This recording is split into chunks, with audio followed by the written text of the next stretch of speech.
They said the gate was built for safety. That was the official story.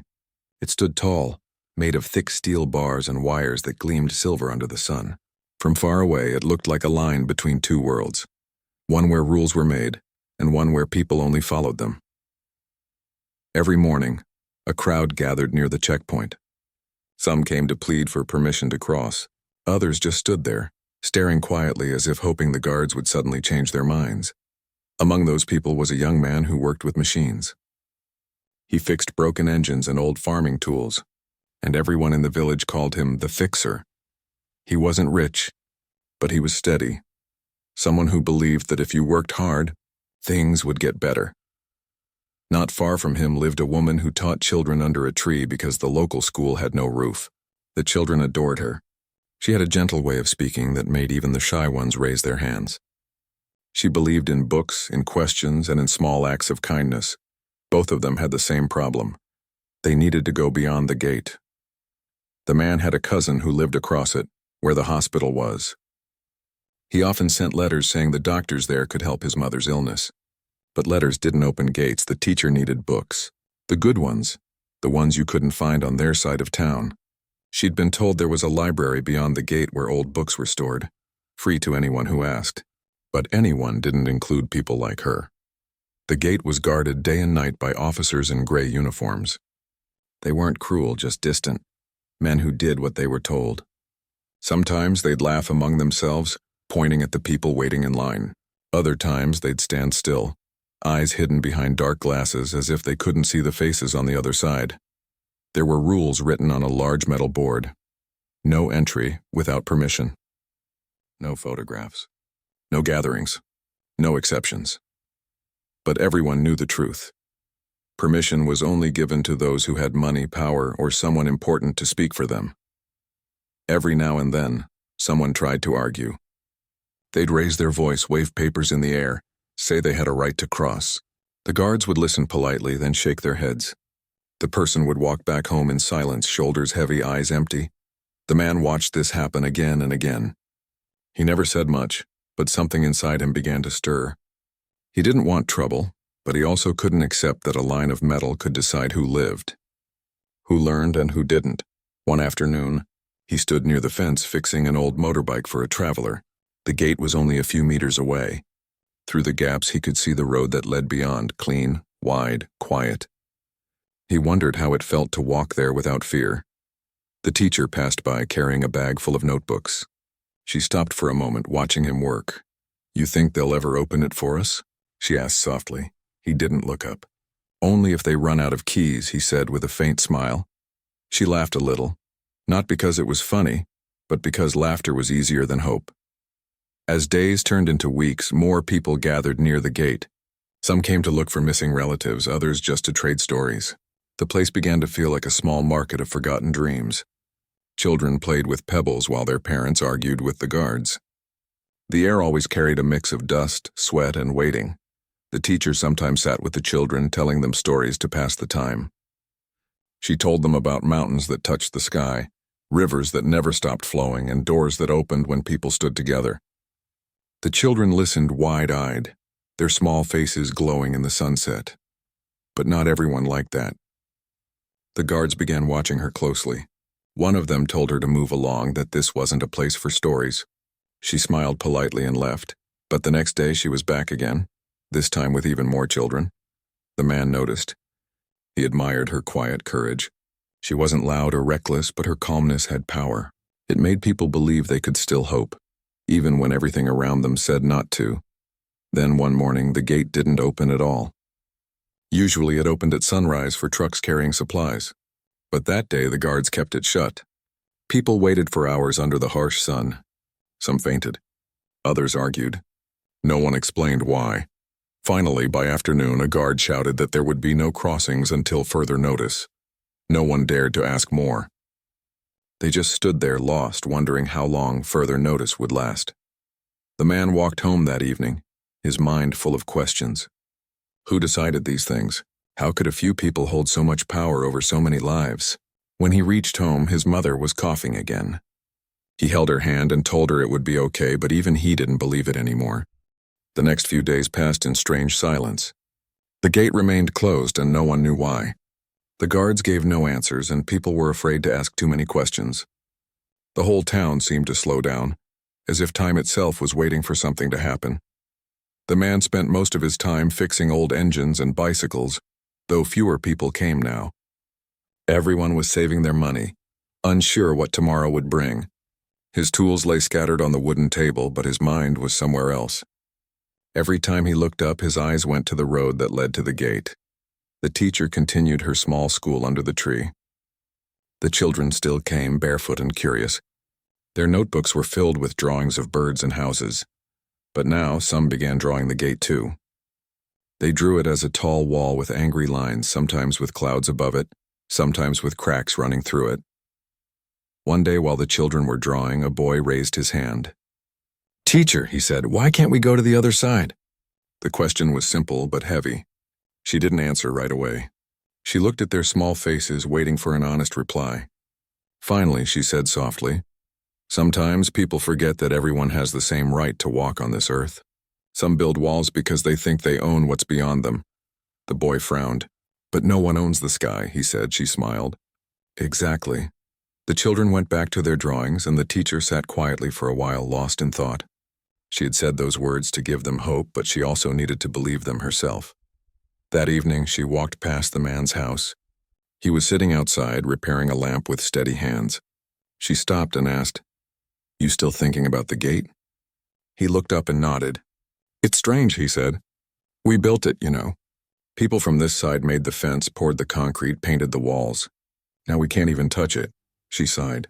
"Maybe that's the real reason they keep it closed. They know if we ever remember our strength, the gate won't last long." He smiled faintly.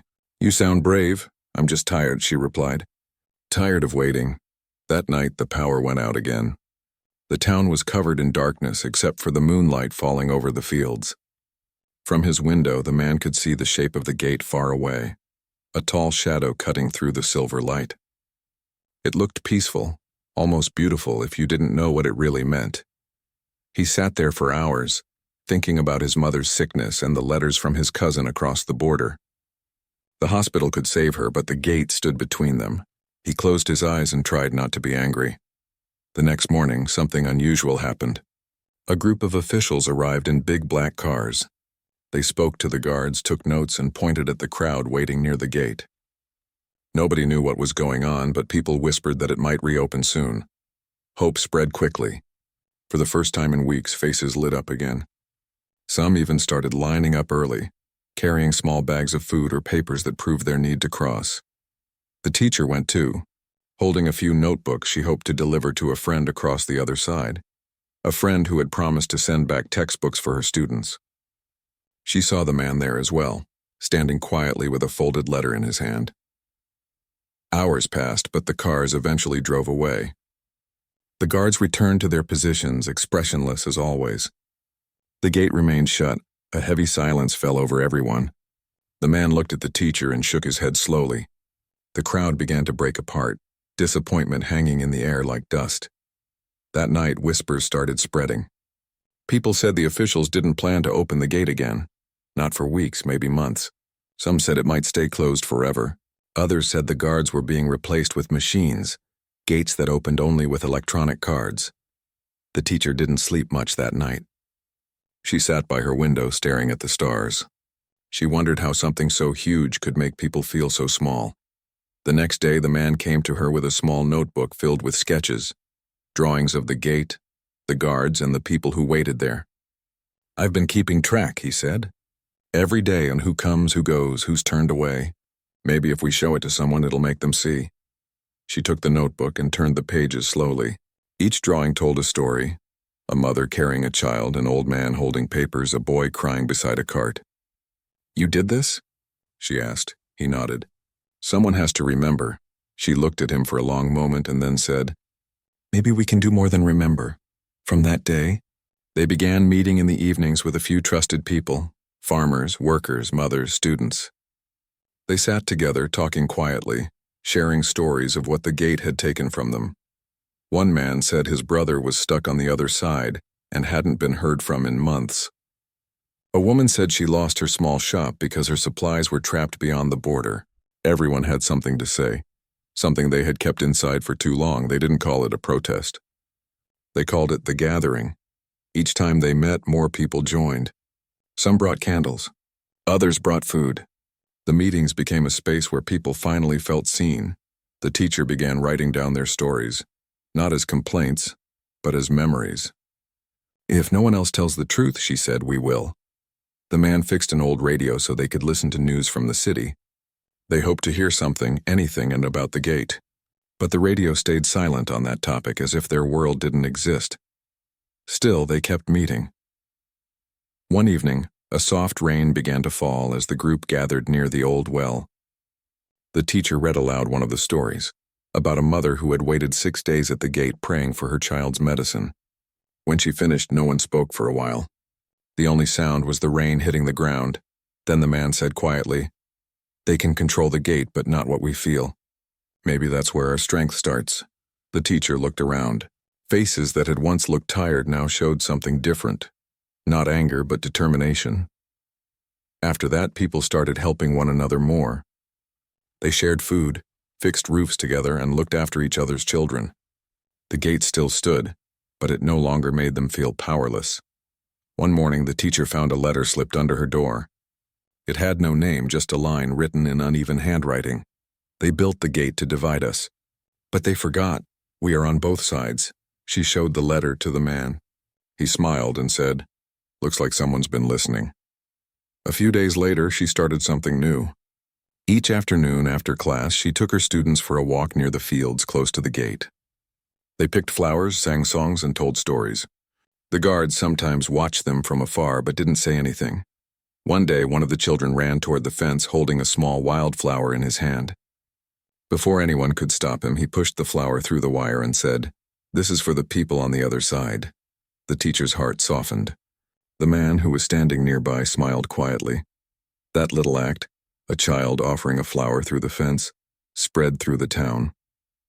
People began leaving small gifts near the gate. Bread, fruit, drawings, even handwritten notes. They didn't break any rules. They didn't shout or fight. But their message was clear. You can't stop kindness with metal. The guards seemed unsure what to do. Some pretended not to notice. Others looked away. A few even began reading the notes when no one was watching. By the end of that week, the gate looked different. It was still made of steel, but it was covered in color. Flowers, papers, ribbons tied to the wire. It looked alive. The teacher stood there one evening watching the sunset behind the gate. The man came up beside her. "It's strange," he said softly.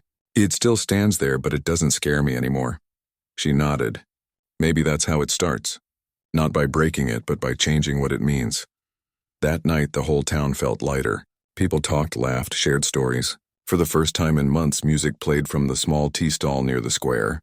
It was as if everyone had remembered something simple but powerful, that they were still human, still together, and still free in the ways that truly mattered. The gate had not opened yet, but something else had.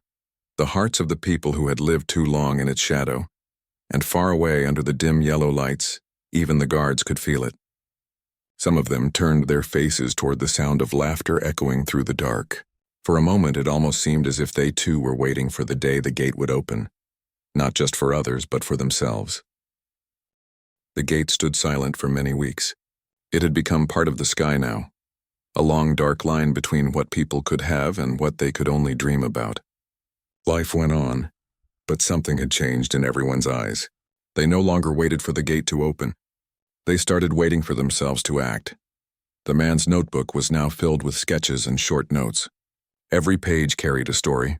Who came to the gate, what they asked, how long they waited. It was not just a book anymore. It was a mirror of everything the people had gone through. He kept it safe, wrapped in a cloth as if it were something sacred. The teacher continued her classes under the tree. The children's laughter still filled the air, but behind her smile a thought kept returning. How long could they live like this, divided by something that didn't belong to them? Then one morning, word spread quickly through the town.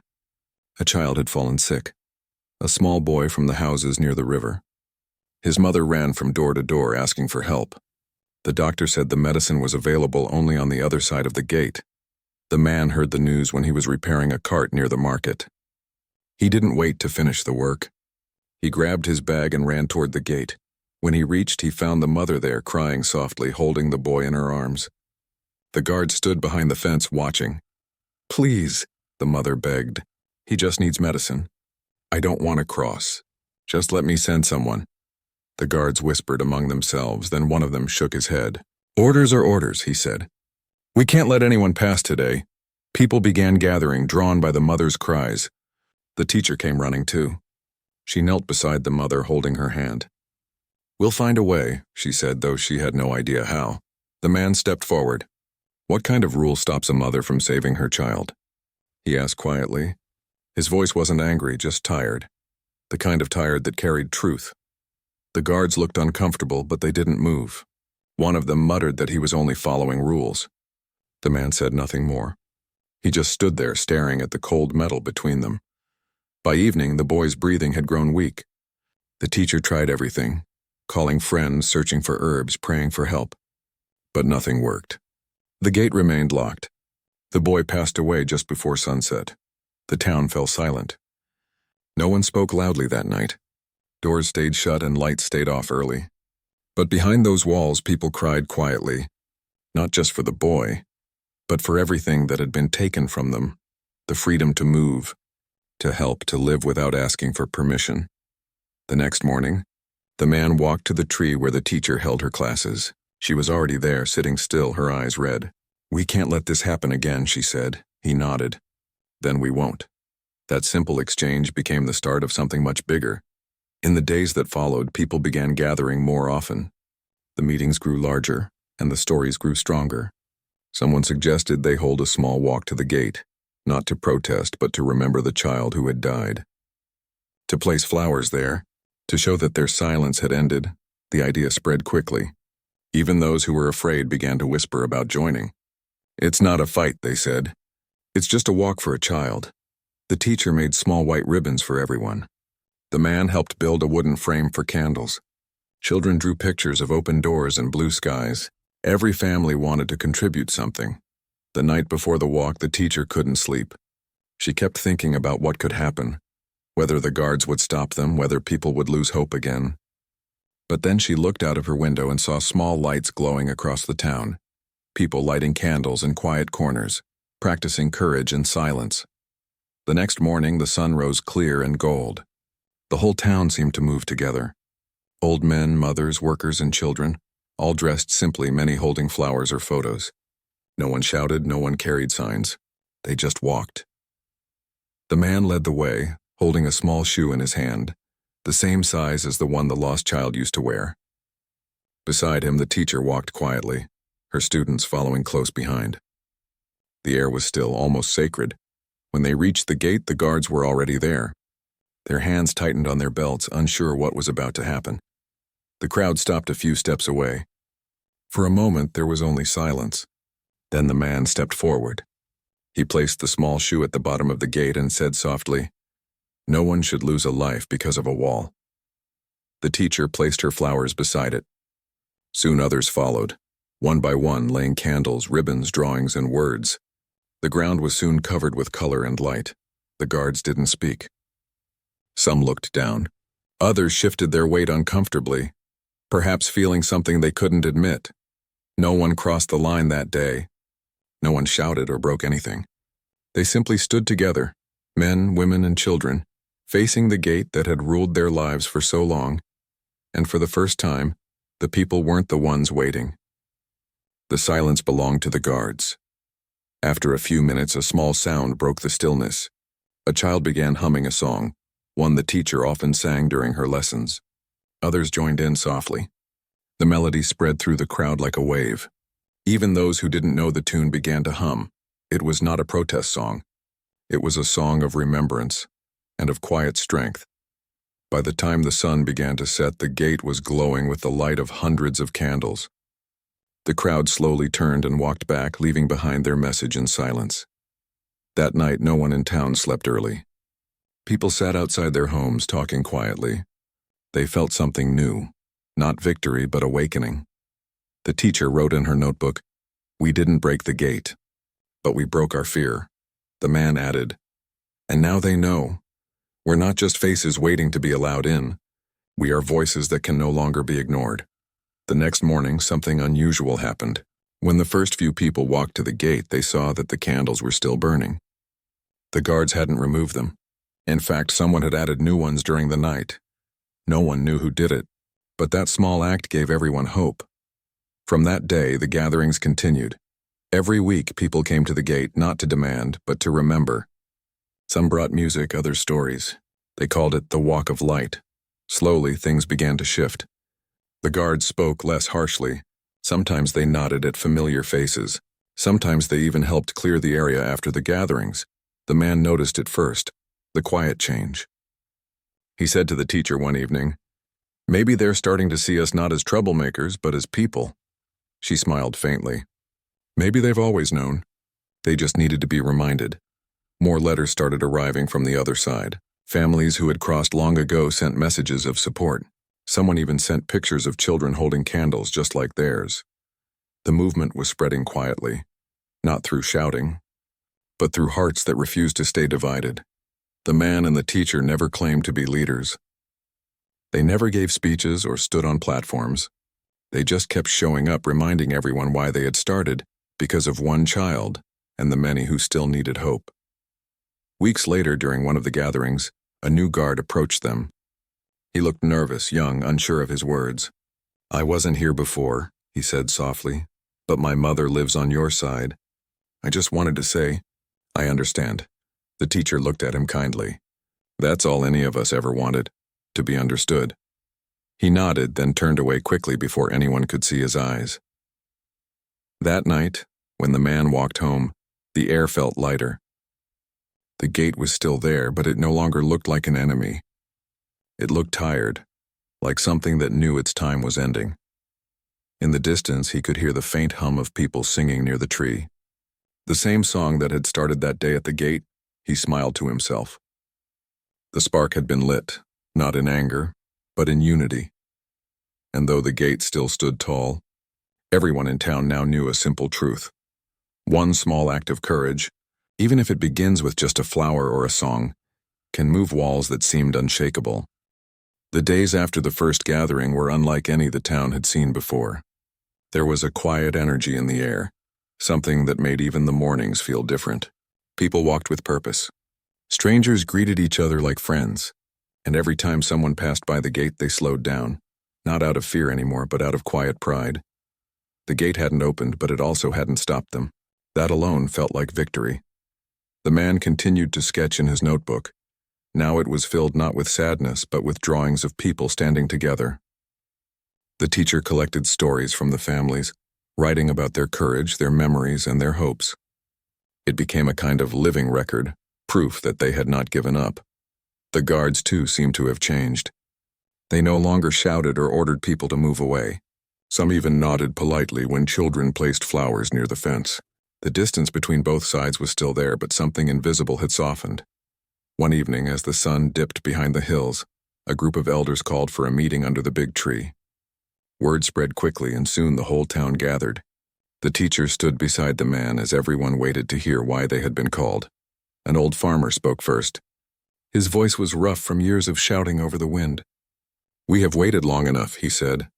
"The gate was built to keep us apart, but we have shown that we can stand together. I say it's time we walk there again. Not for one child, not for one family, but for all of us," the crowd murmured. Some were excited, others afraid. The teacher looked at the man. "Another walk?" she asked softly. He nodded. "But this time everyone must come, not to fight, to show them that our unity is stronger than their fence." The idea spread quickly. People started preparing quietly, talking in whispers but with bright eyes. They decided that the walk would take place on a Sunday, a day when no trucks passed, and the roads were clear. They made simple signs, not with slogans or anger, but with messages of peace. "Let us cross for life. We are one, and the earth belongs to everyone." Children drew little suns and birds on the sides. The night before the march, the town didn't sleep much. Lamps glowed in windows and people moved about, sewing ribbons, preparing food, and checking on one another. It wasn't fear that kept them awake. It was excitement mixed with hope. The teacher sat by her window looking at the notebooks stacked neatly on her table. Each notebook carried the story of someone who had suffered silently. She thought about reading one aloud at the gate. Maybe then, even the guards would understand what it meant to be kept away from your own future. Outside, she saw the man fixing a lantern by his door. When he noticed her watching, he smiled and lifted the lantern slightly as if to say, "Tomorrow we light the way." The morning came quietly. A thin mist covered the ground and the air was cool. From every street, people began walking toward the open field near the gate. They came carrying candles, ribbons, and photos. Some brought small children on their shoulders. No one carried anger, only determination. The teacher walked among them, holding a stack of notebooks pressed to her chest. The man walked ahead with the elders, his lantern glowing faintly in the early light.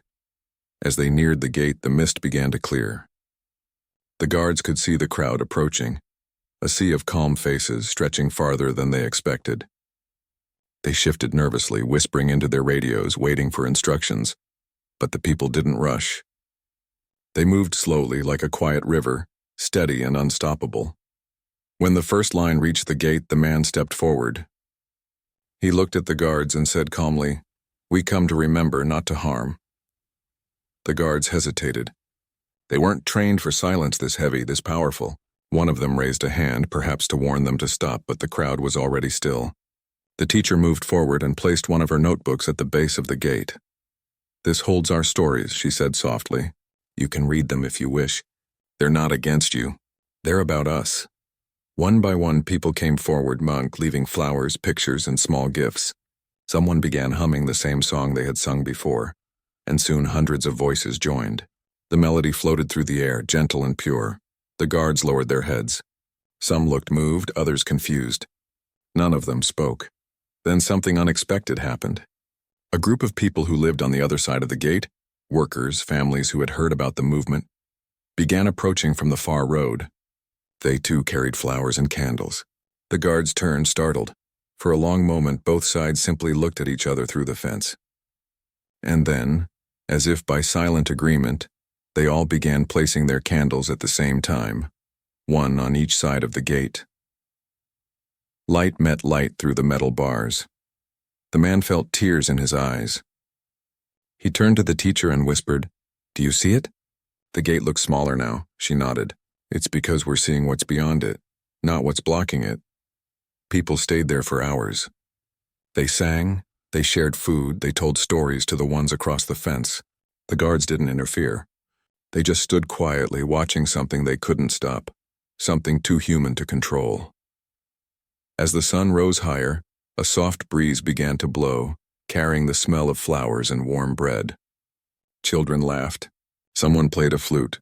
It didn't feel like a protest anymore. It felt like a celebration of being alive. But even beauty can make those in power uneasy. From far away, an official car appeared. The guards stepped aside as two men in suits got out. They looked serious, scanning the crowd, whispering to each other. The people fell silent, unsure of what would happen next. One of the officials walked forward. He looked at the man and said firmly, "You must take everyone back. This gathering is not allowed." The man listened quietly, then replied, "We're not here to cause harm. We're here to remember what was lost. If that's not allowed, then maybe the problem is not with us." The official frowned, unsure how to respond. The teacher stepped forward and handed him one of her notebooks. "You can take this," she said. "Maybe you'll understand why we came." The man opened the book and read a few lines. His expression softened slightly, but he said nothing.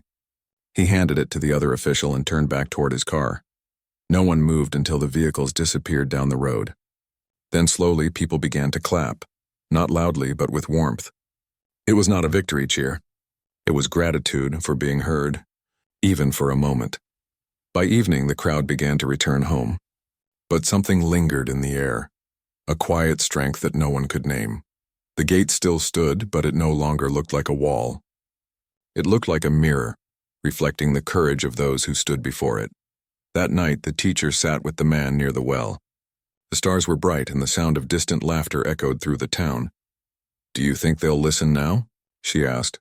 The man thought for a moment. "Maybe not today," he said. But they can't forget what they saw. They watched us pass the forbidden, not by walking through it, but by rising above it. She smiled faintly. That's a good way to say it. He looked toward the dark shape of the gate far away. They thought they could control it forever, he said quietly. But they didn't realize. Gates only work when people believe they can't move past them. The teacher nodded. And today we stopped believing that. They sat in silence for a while, watching the sky. The air was cool and full of promise. Somewhere in the distance, a child's voice could be heard singing the same tune from earlier, soft, hopeful, endless. The man looked at the teacher and said, "That sound, it's freedom, isn't it?" She smiled. "Yes," she said softly. "That's exactly what it is." And for the first time in a long time, the night didn't feel heavy. The gate still stood where it always had, but its power had faded. What remained was the people, their voices, their unity, their unshaken belief that someday soon, the gate would no longer matter at all, because deep down, they had already crossed it, not with their feet but with their hearts. The town woke up differently that morning. It wasn't a day like the others. The sky seemed wider, the air lighter, and people's steps carried quiet determination. After the march from the week before, something inside everyone had changed. They no longer looked at the gate as something impossible. They spoke of it with calm confidence, as if its power was already fading. Life went on, but every corner of the town seemed to whisper the same thought. The time is coming. The man sat by his table, his notebook open in front of him. The pages were full now, full of drawings, words, and memories of the people's long wait. He turned the last page and drew one more thing. A road leading from one side of the gate to the other, with people walking peacefully along it. He didn't draw the bars. He left that part empty. The teacher arrived a little later.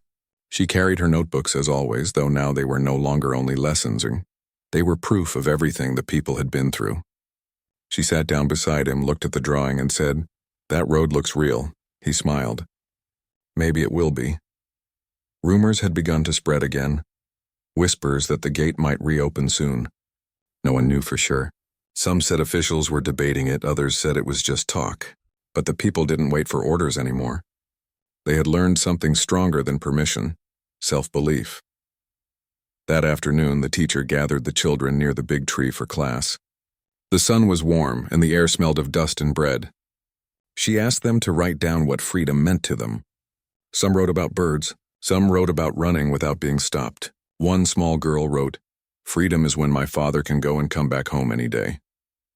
The teacher read that line over and over. Her eyes filled with quiet tears. She folded the paper and placed it inside her notebook. Later that day, the man met with a few others in the square. They spoke softly, sitting in a circle. "The officials might open the gate for trucks again tomorrow," one of them said. "Only for an hour, but it's a start." The man thought for a long time. "Then maybe that's when we should go," he said. "Not to protest, but to walk, like we've always wanted to." The group fell silent. It was a bold idea, but it felt right. "We'll walk together," the teacher said when she heard the plan. "Peacefully. No pushing, no shouting. We'll walk as if the gate isn't even there." The next morning, before sunrise, people began gathering once again. The air was cool and filled with the soft hum of voices. The man carried his notebook close to his chest. The teacher carried the children's papers. Others brought candles, ribbons, or photos of loved ones. The road to the gate was filled with footsteps. Steady, calm, full of quiet power. When the first light touched the horizon, they could see the tall metal frame ahead. The guards were already there, looking tense. A large truck waited nearby, its engine humming softly, ready to cross once the gates opened. The crowd stopped a few steps away. The man took a deep breath. "Remember," he said softly to those near him, "we are not here to fight. We are here to walk." The teacher nodded. "And to be seen." Then, as the first rays of sunlight touched the gate, something incredible happened. The sound of gears echoed through the air, slow, heavy, rusty. The gates began to move. For the first time in months, the metal doors opened. The truck started forward, but before it could pass, the driver stopped suddenly. He looked out, saw the crowd, and simply turned off his engine. The silence was deep, almost unreal. Everyone stood still. The guards looked uncertain, waiting for instructions that didn't come. And then one old woman, her back bent with age, and stepped forward. She carried a small candle in her hand. She didn't say a word. She just began walking toward the open gate. The guards froze. The man and teacher held their breath.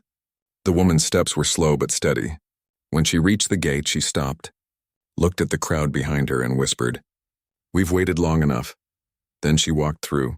It was only a few steps, but those steps broke something invisible. Not the law, not the fence, but the fear that had held everyone for so long.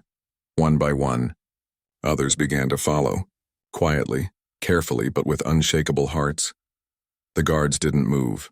They looked at one another, unsure. Some lowered their eyes. Others stepped back slightly, leaving the way open. The man looked at the teacher. She nodded. Together, they began to walk too, side by side, surrounded by people who were no longer afraid. They crossed the threshold in silence. There was no shouting, no running, just the soft sound of hundreds of footsteps touching the ground that had been forbidden for so long. On the other side, the air felt different, not because it was cleaner or freer, but because it was finally theirs. The teacher looked around and smiled through tears.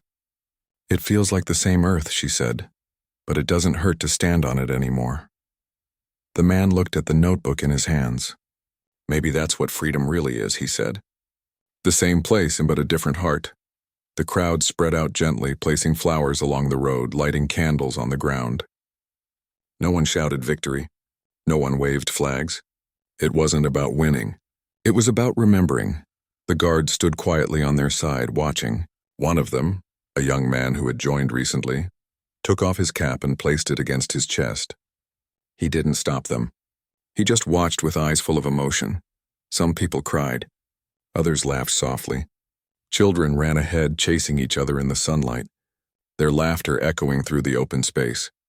The teacher knelt down, opened her notebook, and read aloud the line from the little girl's paper.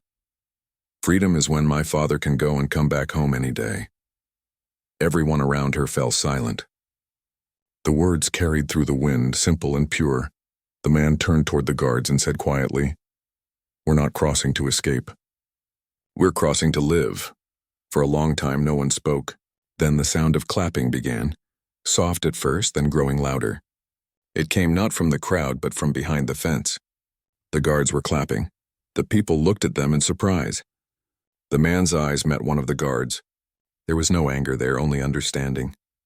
They were all just people who had been told to stand on opposite sides of something that never belonged between them. The walk continued for a while. Families reunited. Children played freely. It felt as if a door inside everyone's heart had opened and light was finally coming through. As the sun climbed higher, the people slowly began to return. They didn't want to cause trouble, and they didn't need to prove anything more. They had already done what once seemed impossible. They had passed through the forbidden without breaking anything, without hurting anyone. When they reached back home, the town was waiting. People who hadn't gone were standing by the roads, clapping and crying. Some hugged each other. Some just stood silently, overwhelmed by what they had witnessed. That night, the teacher wrote in her notebook, "The gate opened, but not because they allowed it. It opened because we stopped being afraid of it." The man added a line beneath it. "Today we crossed no country, no border, only a line drawn by fear." The candlelight flickered gently as they sat together, thinking of everything that had led to that day, the waiting, the stories, the quiet courage that had carried them through. Out near the edge of the field, the gate stood open. The wind moved softly through its metal bars, making a faint sound, like the sigh of something tired. It no longer looked like a wall. It looked like a doorway to a new beginning. In the distance, they could hear songs, people singing together on both sides now. The same song that once belonged to one town was now shared by two. The man closed his notebook, smiled, and said, "They thought they could control the gate." The teacher looked up at the stars and replied, "But they forgot. Gates only work when hearts stay closed." The night grew quiet again, filled with peace instead of fear. The people had crossed not just the gate, but a moment in history. They had done it with love, patience, and courage, not with force, but with faith. And though tomorrow might bring questions, rules, and maybe even new barriers, everyone knew one simple truth that could never be taken away. Once a person has learned to walk without fear, no gate can hold them again. The days after the crossing felt like a dream that no one wanted to wake up from. The people of the town walked differently now. Their steps were lighter, their eyes brighter. Even the air seemed to move with a new kind of freedom. The gate still stood where it always had, but it no longer felt powerful. It was just a structure now. Metal, rust, and dust. What once symbolized fear had become a reminder of courage. Children played near it without hesitation. They ran along the fence, laughing, touching it with their small hands as if to say, "You don't scare us anymore." The guards didn't shout. They didn't chase them away. Most days they simply watched, quiet and thoughtful. Life began to change slowly. The people on both sides started to talk. Some brought goods to trade. Others shared stories. Families, who had been divided for years, met again, not in secret, but in daylight. It wasn't about rebellion anymore. It was about rebuilding. The man spent most of his mornings near the well, drawing in his notebook. He no longer drew bars or fences, only open fields, rivers, and faces smiling without fear. He often looked toward the gate while sketching, and sometimes he'd shake his head gently and smile as if he still couldn't believe it had finally happened. The teacher continued to collect stories. Her notebooks had become like small treasures, filled with memories, letters, and lessons from the people who had once stood in silence. She planned to make them into a book someday. Not to tell people what happened, she said softly, but to remind them what's possible. The children loved listening to her. They'd sit under the big tree, eyes wide, as she read about the time when everyone stood together and crossed the forbidden road. Some of the younger ones didn't even understand what the word forbidden meant anymore, and that made her smile. One morning as the sun was rising, a deep sound echoed through the town. It was the sound of machinery. But this time it wasn't for building walls. Workers had come to remove part of the gate. No one had ordered it loudly. It wasn't announced in newspapers. But quietly word had spread. The authorities had decided to take the gate down piece by piece. People came out of their houses, gathering along the road. No one cheered. They just watched in silence as the heavy bolts came loose and the metal panels began to fall. Each sound of metal hitting the ground was like the closing of an old wound. The teacher stood beside the man, her eyes filled with tears. "All those years," she whispered, "and now it's finally ending." The man nodded slowly. "It didn't fall because of force," he said. "It fell because we stopped fearing it." The workers continued all day. By evening, only a few posts remained. The wide road between the two sides stretched open, clear and endless. People began walking freely through it, not rushing, just walking like it was the most natural thing in the world. That night, the town was alive with laughter and music. People gathered in the square with candles and food. Someone played a soft tune on a flute. The sound floated through the air like a warm memory. The man sat quietly by the fire, sketching the scene. Children dancing, elders smiling, the open road glowing under the stars. The teacher sat beside him, reading from one of her notebooks. "Listen to this," she said. "It's something the old woman wrote after the crossing." She read slowly, her voice calm. "We didn't break the gate. We outgrew it. One day, when they ask what freedom looked like, I will tell them, it looked like people walking together without fear." The man smiled. "She was right," he said softly. "We didn't destroy anything. We just became too big for the walls they built." The people stayed up late that night. They told stories, sang songs, and remembered every small moment that had brought them there. The first march, the notebooks, the songs at the gate, the courage that had started with only a few voices. When dawn came, the sky turned golden. The sun rose over the open road, and for the first time in many years, there was no shadow of bars cutting across the light. The teacher walked toward the place where the gate used to stand. She placed one of her notebooks on the ground, not as a protest but as a gift to the earth that had witnessed everything. "This belongs here," she said softly, "so no one forgets how we began." The man joined her, placing his final drawing beside it, the picture of people walking together through an open path. He looked at it for a long moment, then closed his eyes and whispered, "They thought they could control the gate." The teacher finished his sentence with a smile. "But they couldn't control us." Behind them, the people began planting small trees along the road where the fence once stood. It was the elders' idea, to replace metal with life.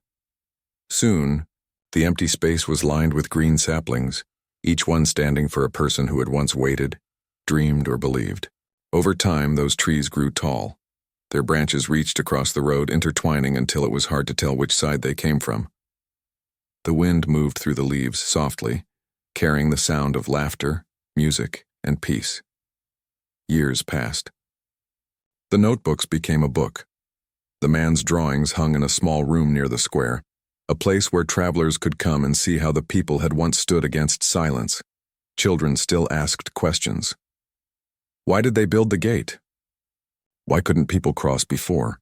The teacher always gave the same gentle answer. Because some people thought fear was stronger than love. But they were wrong.